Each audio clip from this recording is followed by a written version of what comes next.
Welcome to Friends and Fiction. 4 New York Times bestselling authors, endless stories. Novelists Mary Kay Andrews, Kristin Harmel, Kristy Woodson Harvey, and Patti Callahan Henry are 4 longtime friends with more than 70 published books between them. Together, they host Friends and Fiction, with author interviews and fascinating insider talk about publishing and writing, to highlight and support independent bookstores. They discuss the books they've written, the books they're reading now, and the art of storytelling. If you love books and you're curious about the writing world, you're in the right place. Hello, everyone, and welcome. I am Kristy Woodson Harvey, and this is Friends and Fiction. 4 New York Times bestselling authors, endless stories to support indie bookstores, authors, and librarians. On this week's show, I am thrilled to welcome bestselling author Rebecca Serle to discuss her brand new novel, Expiration Dates. The book was just released yesterday, and we are so excited to speak with Rebecca. But first, just a quick reminder to check out all the fun things going on in our Friends and Fiction community at friendsandfiction.com. There you'll find our show schedule, details on upcoming in-person events, and links to our bookshop.org page, to the Friends and Fiction official book club with Brenda and Lisa, to our merch store, our book subscription box, and our weekly email newsletter sign up. In other words, if you want to know anything that's going on at Friends and Fiction, and there's a lot going on, check us out at friendsandfiction.com. So now let's welcome Rebecca Serle. Rebecca is a New York Times bestselling author and television writer who lives in Los Angeles. She is the author of 6 novels, including In 5 Years and The Dinner List, and she co-developed the hit TV adaptation of her YA series, Famous in Love. She's a graduate of USC and received her MFA from the New School in New York City. Rebecca loves Nancy Meyers films. Who doesn't? Bathrobes. Also, who doesn't? And giving unsolicited relationship advice, which I also love. We have that in common. Her new novel, Expiration Dates, was just released, as I said, and it is an emotional and passionate novel about what it means to be single, what it means to find love, and ultimately how we define each of those things for ourselves. I loved this book, and I'm so excited to talk about it. So, Sean, can you bring Rebecca on? Hello. Hi, welcome. I'm so glad that you could come on Friends and Fiction. And you are, oh my goodness, such a favorite in our group. And so everyone's going to be so excited to hear from you about this incredible new book that I cannot stop raving about. So that is so sweet. Thank you for having me. This is so fun on like a very rainy day here in LA. So I'm excited to get to chat. Me too. Okay, so Rebecca, in Expiration Dates, Daphne receives a piece of paper telling her who she will be with next in a relationship and for exactly what length of time. So this is either a great gift or a great curse, depending on how you think about it. But when she receives a blank piece of paper with only a name but no time period, she's left wondering, is he the one that she's supposed to be with? That's a little bit about what this book is about. So can you tell us a little more? And then this is one of our favorite questions. Can you tell us what this book is really about? By the way, that is a great question. First of all, I really like your summary. I feel like I might steal it. Okay, good. I'm glad you like it. I'm always nervous, like summarizing. You vibed into that. Like that was I like the way you felt that out. I feel like that's a great summary of this book. And so I'm going to answer your second question, which is what is this book? Okay. I say like really capital A about. Yes. I like that, capital A about. That's good. I think that's what you're asking. And so all of my books really tend to deal with the dialogue between fate and free will. How much is in our control and how much is going to happen regardless of the decisions we make and like what we choose. All of my books sort of like deal in that conversation. And I think Expiration does as well. I think Expiration perhaps does like even more so than One Italian Summer and maybe even In 5 Years. So that's what it's really about. It's also about it's about, what it means to be single and to be searching and what it means to like want those things and also to hold them lightly. I was single for a really long time and I had just a lot of I don't want to say insight necessarily because I'm not really sure I ever figured it out, but I had a lot I wanted to talk about what that experience was and what it felt like to be present in my life and to really love my life, but to also feel like there was something else for me, that I was really curious about who my partner might be, like how I might meet him. I was curious about the future of having a shared life. And so it's really about that as well. Oh, I love that. That's so well said. And, I think it's interesting too, because my editor and I talked about this recently with something that I was working on, that I think sometimes we tend to read these women who are maybe like, if they haven't found someone, it's because like they don't want that. And, being at this like specific stage in my life, I feel like that's not, I mean, I'm not saying that doesn't exist, but there are a lot of people out there that are looking for someone and they do want to find someone, but they are, like you said, holding on to that very loosely. And so I just thought you handled that really well. And, this was not something I was going to ask you, but now I have to, because now it's like clicking with me that I have seen this on Instagram. So you have kind of a remarkable real life love story of your own. So can you share that with a little, not to go too deep and personal, but yeah, that's so sweet. Well, thank you for saying that. And thank you for asking me. I am a newlywed. I got married last October, and I met my husband 3 months after I finished writing Expiration Date. So when I sat down to write this book, I wrote my editor, and this is in the acknowledgments of the book as well. Yeah. And I wrote her and said, like, I really want to write about the search for love. And I think maybe if I write it honest, he'll be there at the end of it. And he was.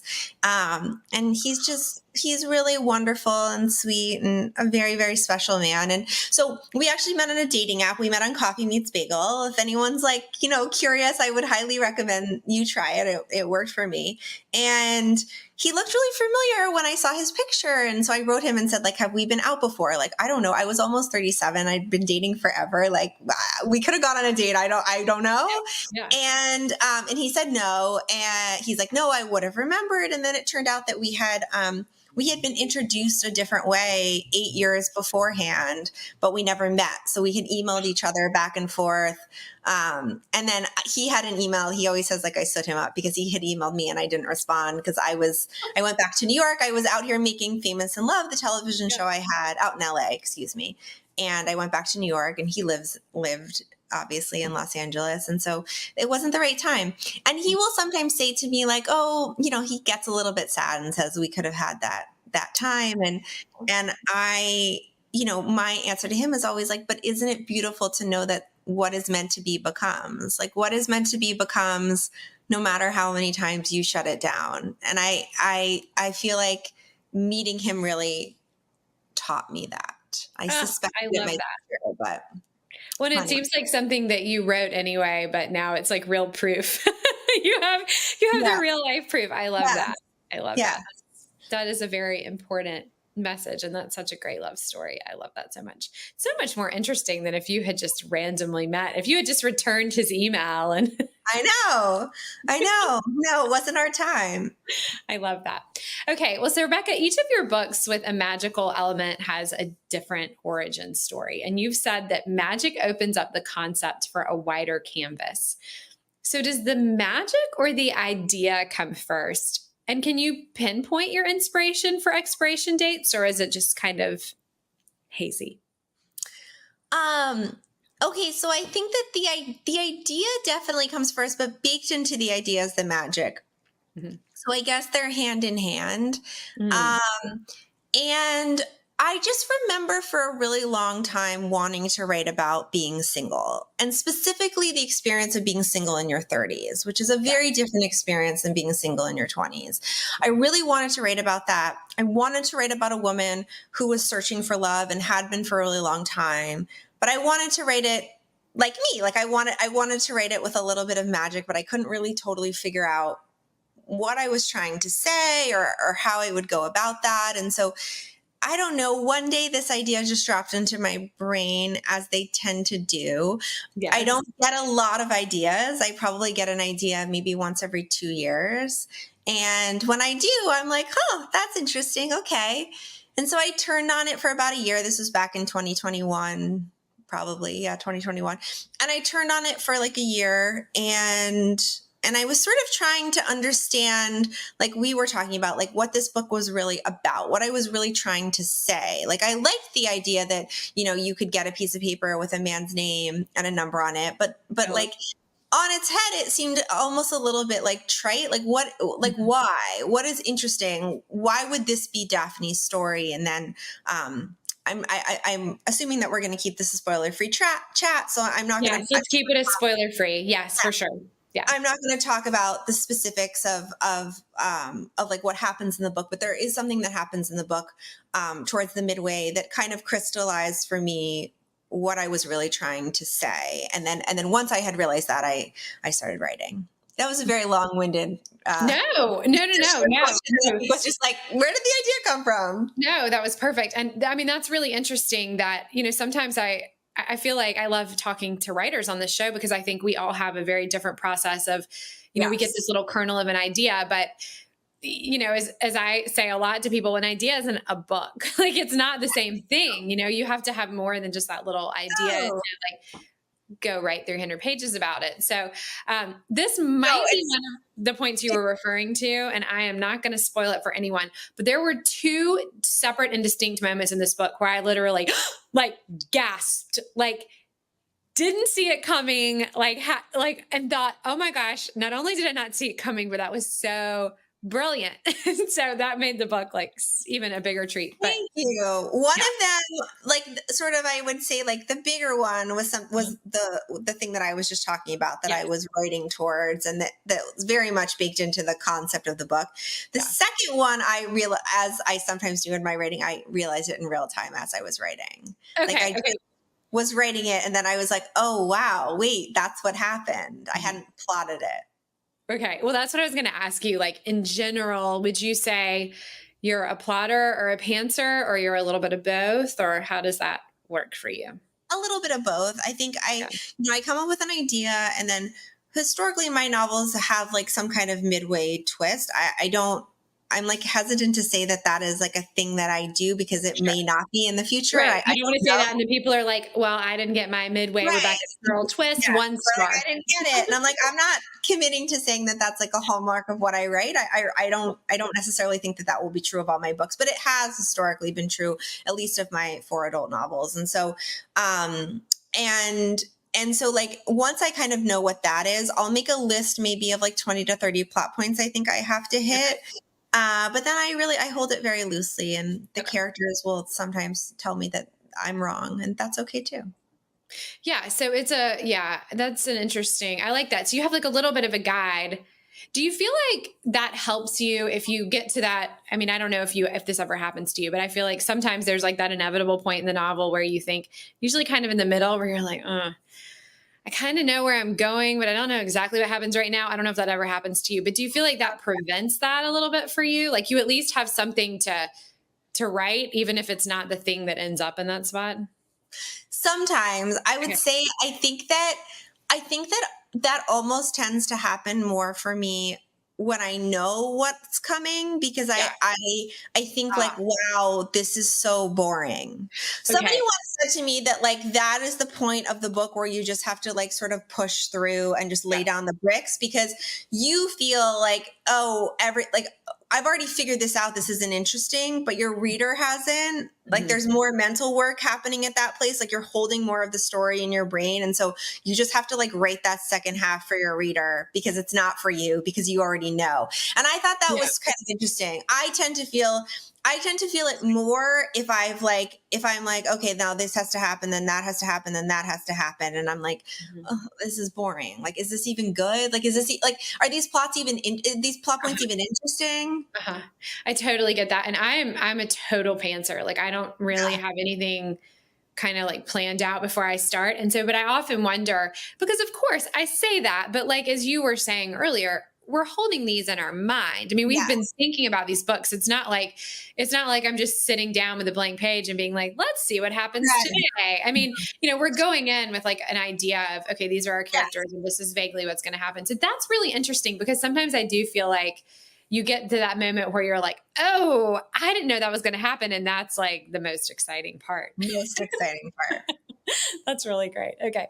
All right. So I think point of view is such an interesting piece of every novel. And you have a lot of characters in this story that, we feel very close to and we feel like we get to know, but we're only in Daphne's head. So again, like, is this something that you sat down and you thought, I'm only going to tell Daphne's point of view for X, Y, Z reason? Or that's just, like, how do you decide who your point of view is going to be and why? Well, I really only write first person. Okay. So, and I think that, listen, or I have, Right. again, like that may change in the future. Right. I find that first person allows me to stay really close to a character in the way that has felt necessary for the books that I write. Because I'm not really trying to tell a story. Like, I'm not really trying to tell an ensemble story. I'm really trying to tell the story of Daphne. And insofar as other characters help me tell that story, they're valuable. And if they don't, then they're not. Yeah. So it's all really related to her. And I think that I really like to stay close to a character. I think it makes for a more emotional story for the kinds of stories that I write, because you're really inside her brain. I mean, the other thing for this book, no, I guess I won't say that because it's veering a little too much. Don't spoil. No, there's just no spoilers. There is something like very particular about her and like her point of view and the way she sees the world that's helpful for us to be in. I mean, I think the other thing is like these sort of quirky, odd things happen in my books. Like, you get pieces of paper, you meet your mom when she's 30, like you get to live an hour in the future. And I think it's very helpful to be in that headspace because it allows me to kind of to just like be in one character and to say like, this is crazy, but we're going to go with it. And then if the reader is hearing the reader is more inclined to say like, okay, and ask less questions, which is really a benefit for me because I'm not particularly interested in like the mechanism of magic. Right. Yeah. Because you're just like, when we're reading, we're just along for the ride with Daphne. We're not thinking like, so how does she get these pieces of paper and why does she get, we're just like, okay, yeah, she's always gotten these pieces of paper and we're along for the ride with her. Yes. It's messier. It's more intimate. Like I find third to be really beautiful. And, this is not like there's no like I find it to be very literary actually, but in a way I think if I wrote in third, my books would feel a little bit colder, and I don't mean that as a negative, but there are books that feel a little bit more removed because they're trying to do something like get you to think about an idea in a different way, and my books are really trying to get you to feel like. When I write books, I want my readers to read them and say like, yes. I mean, like, that's when I've succeeded, is if I can name something that you're feeling. And I can most easily do that in first person. That is such a good point. And I tend to write in first person also. The only thing I've ever written in third person was my only historical. And to your point, I did that very specifically because I was like, I'm not like wearing these women like skin. They're real women and I'm telling their story. But I want to be a degree separated from that because it's not my story. And as a like starting out as a writer, I remember reading this book that said you had to write in third person as a first time writer because you didn't have the skills to like be in the heads of the characters. So the first couple manuscripts I ever wrote, I wrote in third person. And when I finally wrote in first person, I was like, oh, okay, this is, for me and I don't even know if it comes off to the reader in this way, but for me as the writer, it is more difficult to feel like as intimately involved with the character. And I think we do feel I think one of the other things that seeing Daphne's point of view really did in this book was she has some things that we find out, maybe later on in the book that we can get a more like intimate view of what it was to live through those things that she's lived through because we are in her head and we're only in her head.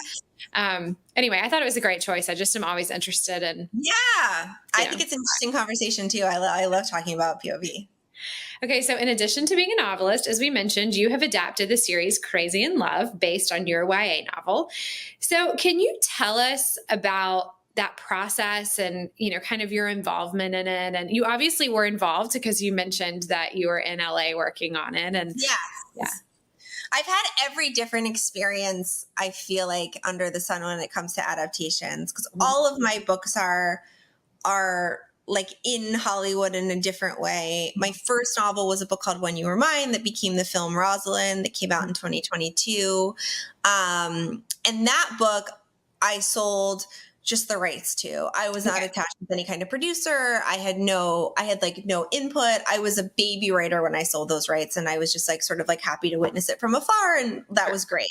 Yeah. And then with Famous in Love, I co-created the show, so I wrote the pilot script. I was in the writers' room every day. I was on set every day, casting, all of it, and it was definitely being thrown into the deep end of the pool. It was truly like one of the greatest but most challenging experiences of my professional life, because I had so little experience, and and then it all came together so quickly, which had never happened before and has not happened since, that a project comes together like that. It just did. And, we sold it. And then the next year, and then a few months later, we were making the pilot. And then the next year we were making season 1. So I learned a lot. That was about 4 years of my life. And then I came back to New York after that experience, and I wrote The Dinner List. And then I just found that my voice really belonged in this sort of, women's commercial fiction. I really hate that terminology, but space. And so now with my adaptations, I have a much more active role. I'm, I produce these projects. I'm adapting some of them myself. Mm-hmm. And it really it depends on the book. I have different relationships with all of these novels. There are some that feel like I will be a service to that project with my writing. There are some that feel like I won't be, but I'm very close to all of them now. So it's sort of evolved as I have. Yeah. No, I like that. I think that's a really interesting kind of mix. So obviously this wasn't like you did Crazy in Love and then you thought, well, I'm never doing that again. So you're still pretty involved in, because, you hear a lot of writers say, I just want to sell my rights and I want to step back and I don't want to deal with that piece of it. And so you're, so sometimes you're writing and sometimes you're not, but you're always kind of involved in like a producer level or something of that nature. Yes. That's very cool. I love that. Yeah. I think it's neat too, because it definitely like flexes your creative muscle in a different way. And what is it like? This could be a little bit different.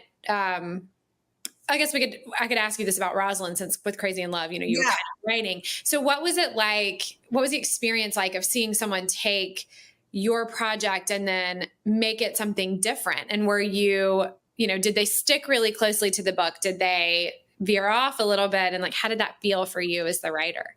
The movie is so different than the book. I mean, I think that Roslin is a really extreme example of this, because When You Were Mine was a modern retelling of Romeo and Juliet from Roslin's point of view. And Roslin is not modern. It's like a Shakespearean retelling of Romeo and Juliet from Roslin's point of view. So it was really different. But I don't know, like I feel like at the time, I mean, I sold those rights in 2010. I think that I got a script for that book before the book even came out.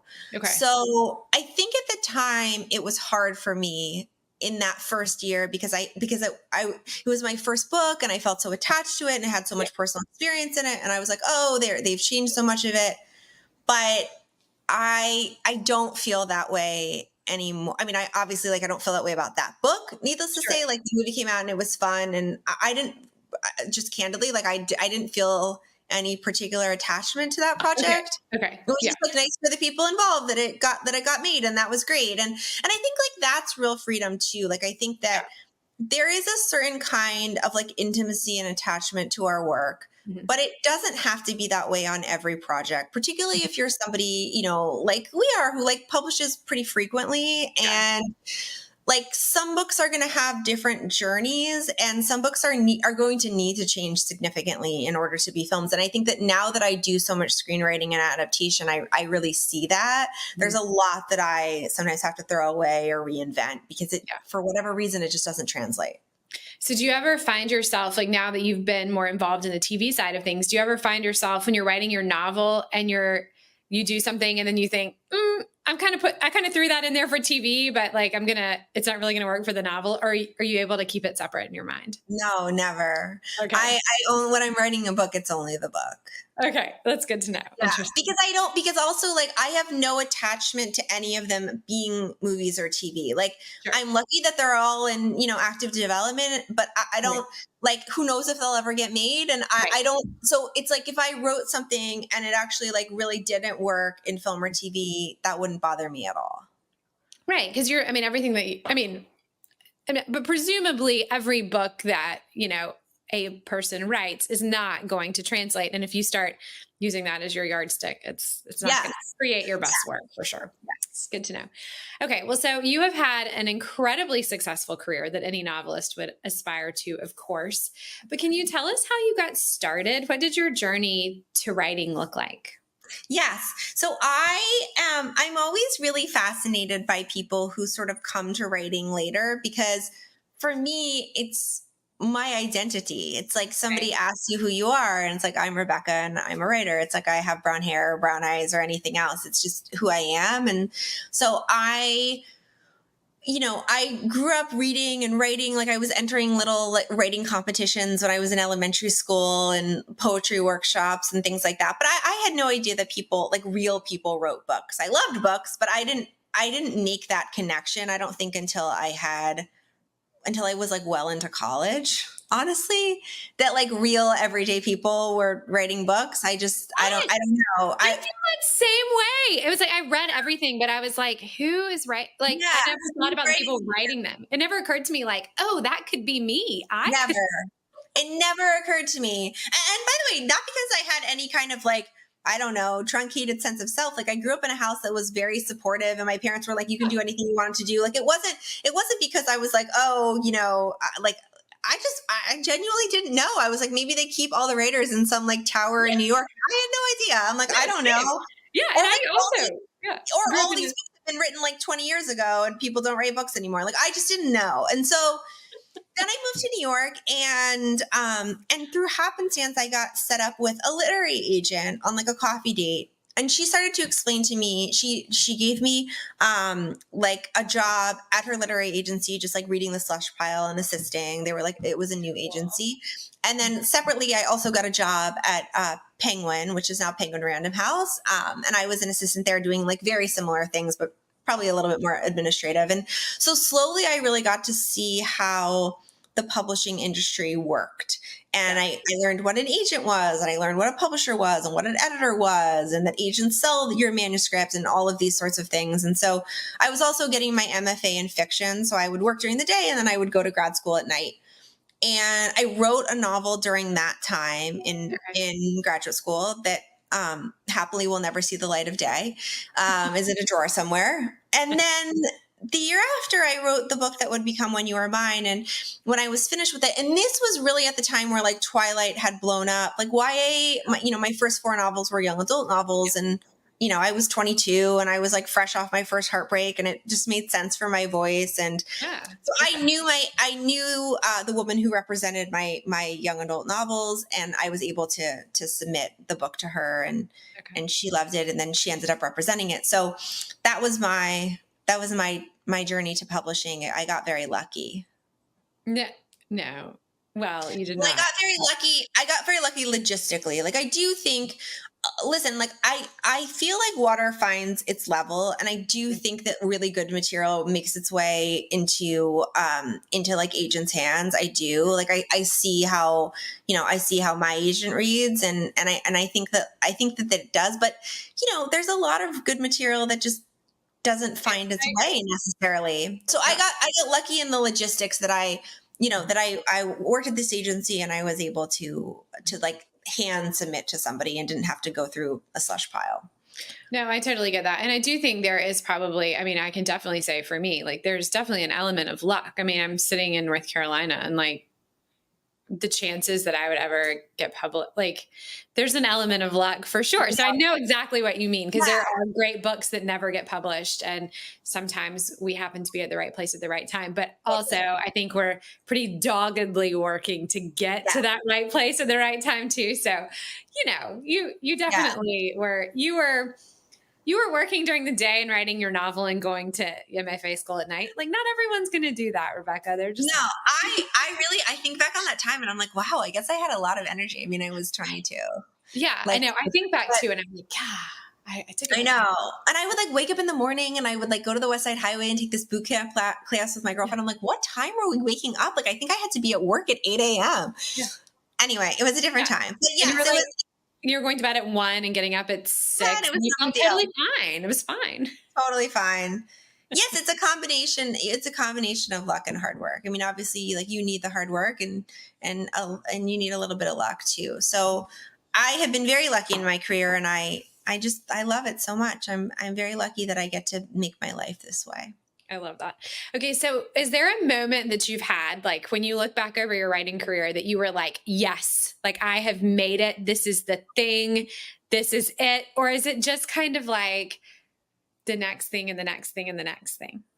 Well, okay. The answer to that question is that the thing that actually makes your career doesn't feel like it because the first time is so precious. Like I remember selling The Dinner List, a book that I think until One Italian Summer started selling, didn't really sell. Now it sells happily and that's wonderful, but it wasn't a big success out the gate. And I think selling that book was really close to a career high for me because I so wanted to publish adult. I really believed I could. I really believed it's where my voice belonged. And that book was like, oh, I'm going to be in that section in a bookstore. I'm going to be like, it was all I wanted. And I felt so much pride in that. And there have been other moments like, selling in 5 years was really exciting, and then publishing it and then being on the New York Times list for the first time and all of those things. But they don't feel quite like, In 5 years was really the book that changed my life for sure. It changed my life, like logistically, financially, like in so many ways. That book changed my life. It gave me career like stability. But The Dinner List, like publishing The Dinner List, I think when I look back on my career, is really the high for me just because of what it meant to me. So I totally get that. Yeah. And you're right. I mean, there's nothing, all those other things can feel really good, but there's nothing like getting your foot in the door. It's your start. Yeah. Okay. So along those lines, are there any future aspirations? Is there anything that I feel like you've done a lot, but is there anything that you haven't done or you haven't achieved that's kind of like out there waiting for you in the future? Or are you just like rolling with it and seeing where you go? Well, it's interesting. I don't know if I think in terms of like goals necessarily anymore. I think in terms of like challenges. Sure. And so I would really like to write, I'd like to write more feature scripts. I'd like a feature script to be produced, not necessarily because it's a goal of mine, but because frankly, like it's harder for me than writing a book. I find it more challenging. It's a skill that I haven't practiced as strenuously. And so I would like to like hone that. I would like to have it be something that I'm less afraid of and less nervous about and less sort of like, oh, can I do this? Can I build this in the right way? So I think about that and honestly, like just keeping up my publishing schedule, continuing to write books that people, resonate with, hopefully. Those are my goals. Those are good goals. And that's exactly what I meant. So that's perfect. Yeah. Okay, Rebecca. So if you'd stick around, I have one more question for you, but just a few quick reminders to our listeners and viewers out there. So for all of you watching and listening, now that you've had the pleasure of meeting Rebecca, we encourage you to rush out and buy your copies of Expiration Dates. The perfect place to do that is the Friends in Fiction shop on bookshop.org. You'll be getting it at a discount and helping to fund our show, all while supporting our beloved independent booksellers nationwide and, of course, Rebecca, who took her time to be here with us today. We also want to remind you to follow us on Instagram and join our Facebook group, which was nearly 250,000 members strong.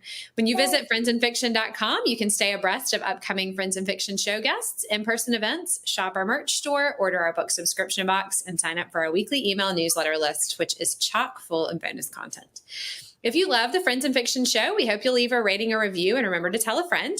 If you subscribe to our YouTube channel, you can catch all of our back episodes, hundreds of them, you guys, and never miss a thing. And when you subscribe to our podcast, you can take us with you in your pocket wherever you go. Okay, so Rebecca, one more question. Yeah. We talk a lot on the show about how writers shape their books, but I want to ask you the inverse of that now. So how has writing this book shaped you? Oh my gosh, that is such a good question. How has writing this book shaped me? And I'm kind of like, you sort of have already answered that. I mean, you set out to write this story and like found your love at the end of it. I'm like, what? Does it get better than that? Well, I think it allowed me to externalize and distill a lot of the things that I felt about being single. Yeah. And a lot of things I felt about what that search was.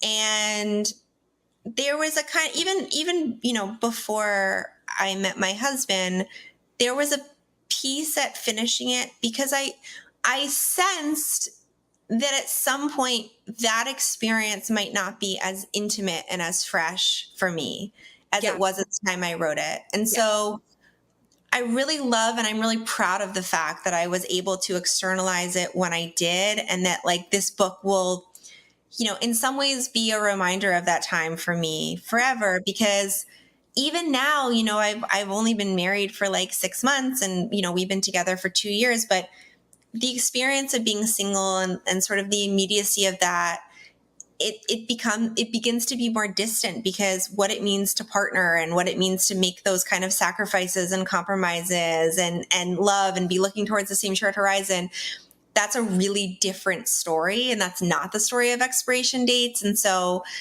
I feel glad that Expiration Dates exists and that I got to write it when I did. I'm glad it exists too. It's great. Okay. And finally, how can readers connect with you on the road and online in the coming weeks as we all celebrate this amazing book? Well, thank you for asking. So my Instagram, Rebecca_Serle, has all of the details of my book tour. I'm going to 10 cities. This is the biggest book tour I've done to date. And I would love if you guys would come out and see me if you live in a city close by. Barnes & Noble is also hosting a virtual event at one of the stops. So it's a great way to sign up if you don't live in a city where I'm coming, and you can still see me. I'll be in conversation with Laura Dave, who's one of my besties and an author that I'm sure, a lot of your listeners really love. The last thing he told me is her book. So come on out and visit with me, and you can find all that information again on my Instagram, Rebecca_Serle. And then my website also, RebeccaSerle.com, has order links for all of my books and tour schedules and all of that kind of stuff. So it's great. And this is a group that loves to come out to an author event. So hopefully you'll see some of this Friends and Fiction crew while you're on the road. Yeah, well, Rebecca, it was such a pleasure speaking with you today. Thank you so much for being with us on Friends and Fiction. We can't thank you enough. Thank you so much for having me. This was a pleasure. Well, everyone, be sure to tune in next week for our live episode when all of the Fab Four will be welcoming Chris Bajalian to discuss his new novel, The Princess of Las Vegas. That show will air live on the Friends and Fiction Facebook page and YouTube channel on Wednesday, March 6th at 7 p.m. Eastern, and it will be posted to our podcast for your listening pleasure on Friday, March 8th. Thanks to all of you out there for being with us. We'll see you next time. Goodbye. Thank you for tuning in. You can join us every week on Facebook or YouTube, where our live show airs on Wednesday nights at 7 p.m. Eastern Time. Also, subscribe to our podcast and follow us on Instagram. We're so glad you're here.